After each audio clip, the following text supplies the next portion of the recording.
Hey guys, in this video, I will show you how to disable the password login screen on Windows 11. Alright, so let's begin with the video.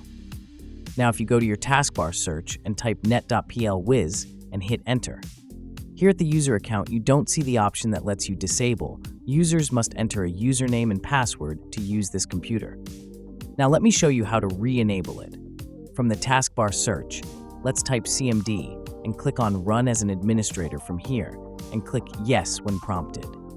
I'm going to paste the following command, which you can find in the video's descriptions.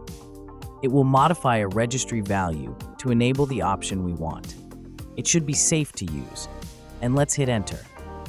You should see Operation Completed Successfully message. Now let's close out of this, and for the changes to take effect, you need to restart your computer. Once restarted, let's open the user's account window. From the taskbar search, let's type net.plwiz and hit enter. And now you should have this option. Uncheck it and click on Apply, then OK and close the window. Now this step is optional. Go to your search and type Sign In Options. Once at this window, scroll down to the Additional Settings section. And from this drop-down box, select Never for when should window require you to sign in again. And that's all. So, that's basically how you can disable the password login screen on Windows 11. So that's all for this video. Consider subscribing if you find it helpful, and I'll catch you in the next one. Thanks.